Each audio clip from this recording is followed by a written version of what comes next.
ইফতারির মাত্র বাকি আছে 10 মিনিট, সামনে ইফতারি রেডি, পানিও রেডি, রোজাদার বয়া রইছে, খালি বারবার ঘড়ির মধ্যে তাকায়। সারা দিনে যেই পরিমাণ ঘড়ি না থাকছে 10 মিনিটের মধ্যে 13 বার ঘড়ির দিকে তাকায়। মুয়াজ্জিন মরলো, এখনো কেন আজান দেয় না, মাইকে কেন আওয়াজ দেয় না?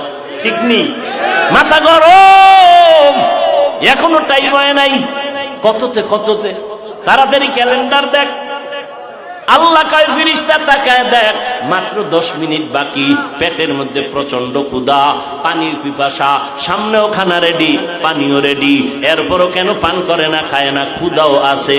আল্লাহ কয় ফেরেশতারা জানুনি? কয় জানি না। আল্লাহ বলে, ও ফেরেশতা তাকায় দেখ, সবাই আমি আল্লাহকে ভয় করে, এবং তোরা সাক্ষী থাক, আমি আল্লাহ এদের জীবনের সব গুনাহগুলো মাফ করে দিলাম। আতিনা ফি দারে দুনিয়া না